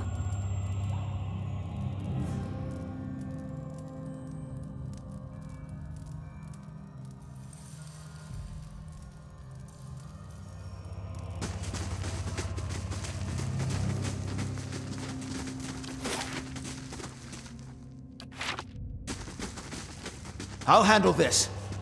It's done.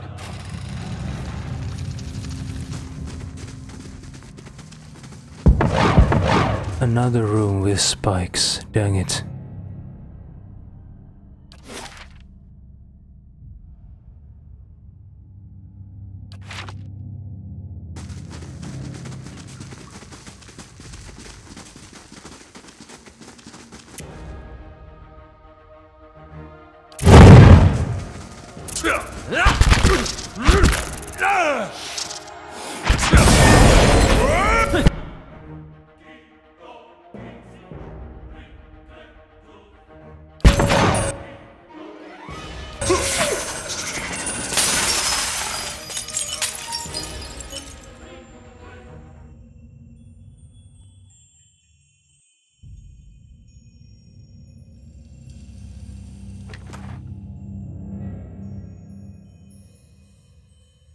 Vithrak brain. The large gelatinous brain of a Vithrak. Though the Vithrak are known to possess impressive powers of the mind, there is no obvious source for said power on the brain's wrinkled surface.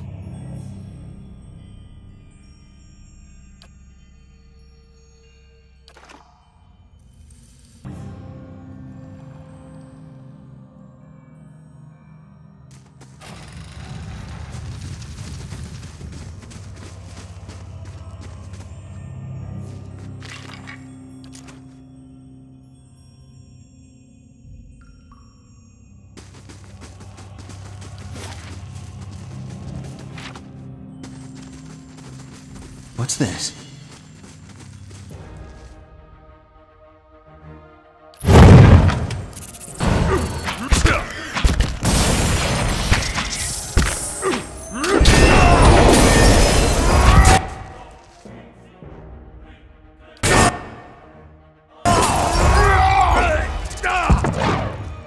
I'm on your side.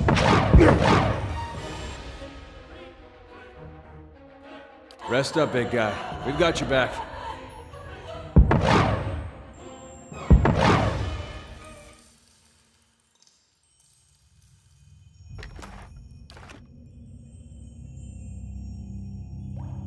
I'm here.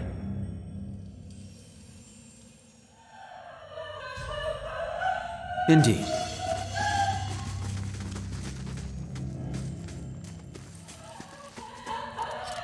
It's done.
I'm here.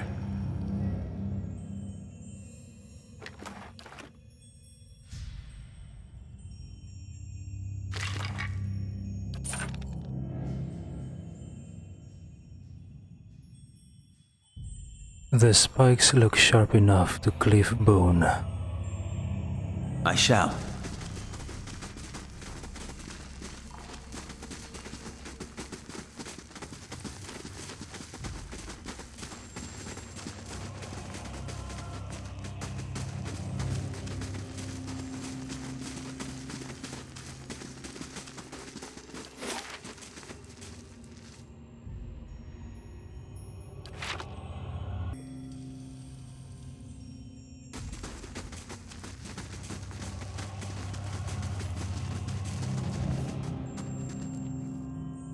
You must gather your party before venturing forth.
Yes?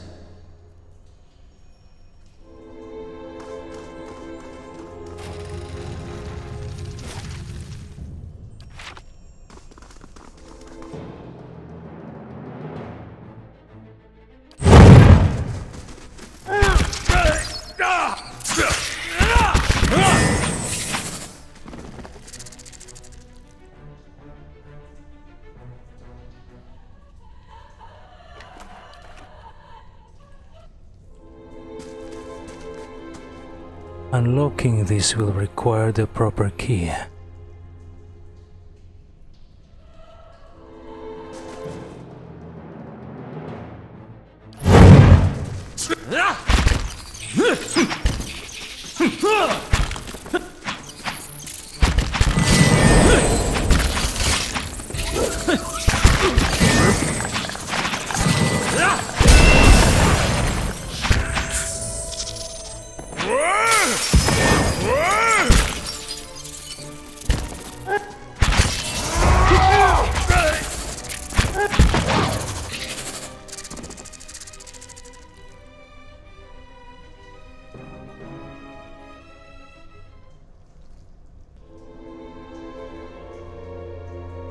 I shall be discreet.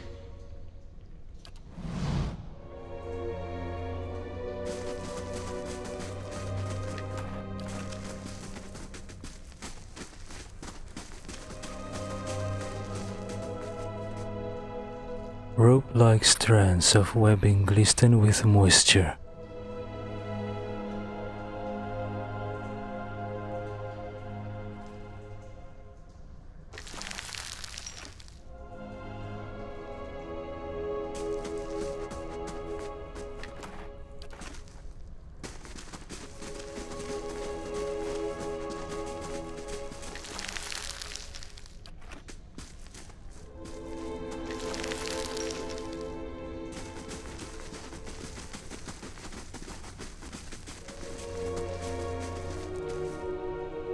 Ancient crumbling bones are all that remains of countless victims.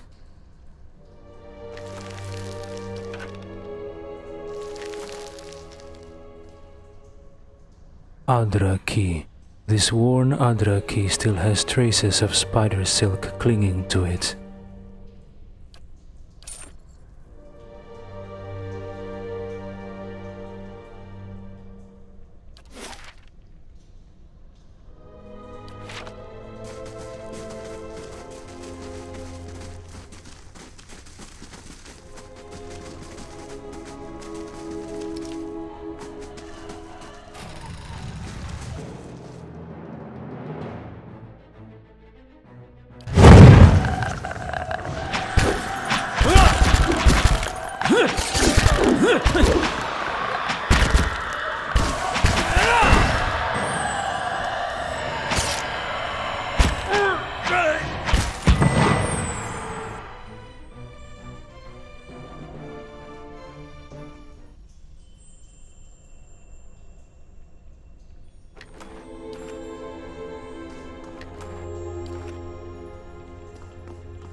Endless paths of Otnua level 11. Master staircase. Oh.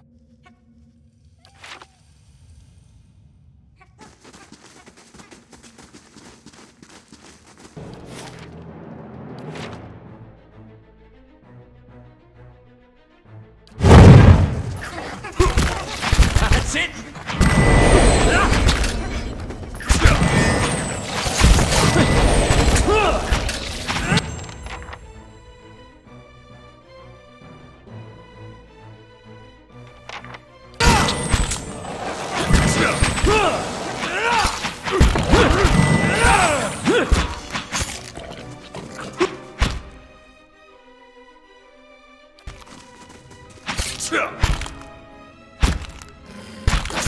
These ones.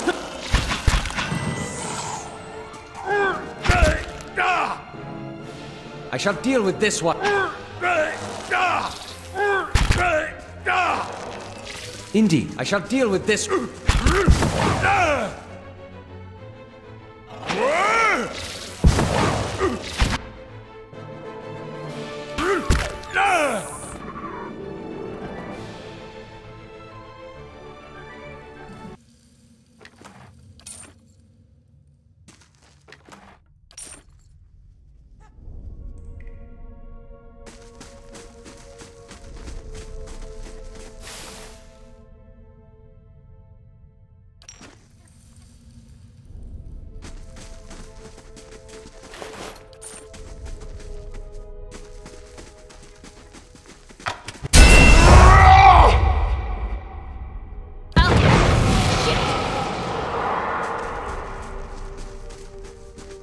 Yes?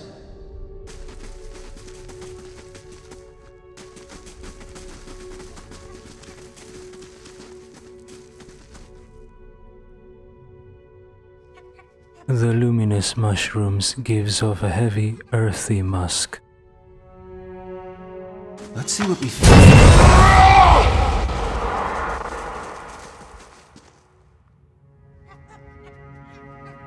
Slow and silent.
A winding mass of vicious thorns and thick vines spans the gap between the cavern walls.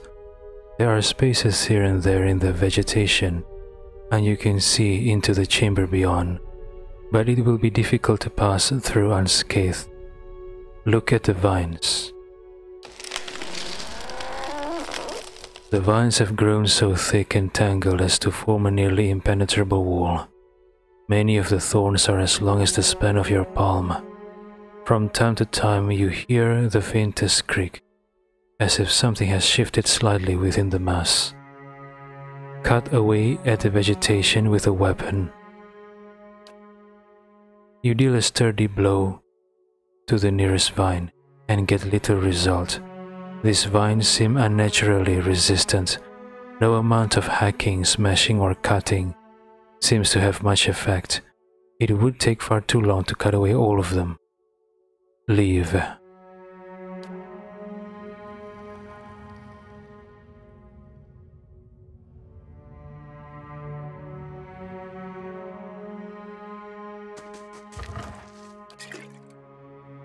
Nice and quiet.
I'm here.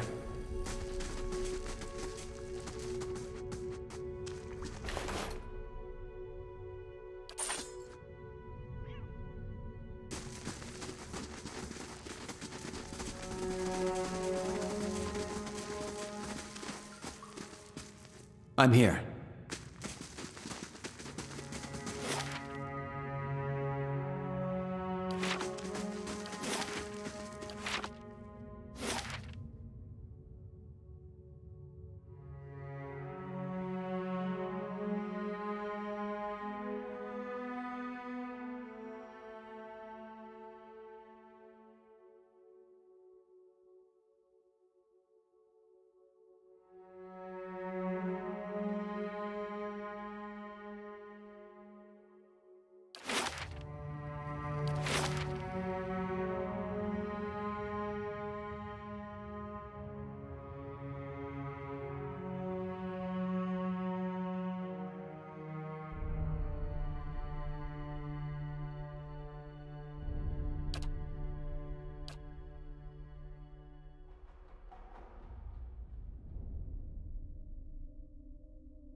Last thing the Deerwood needs is another foreign colony.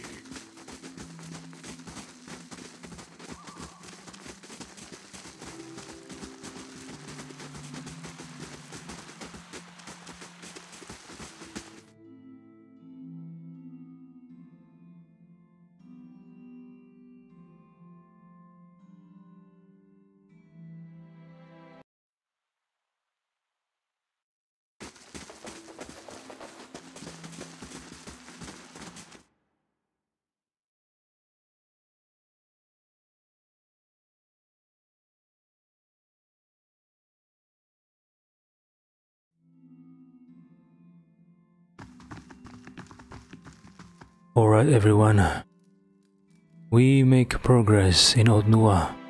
It's time to take a break and recover and mend to our wounds. We'll continue this next time.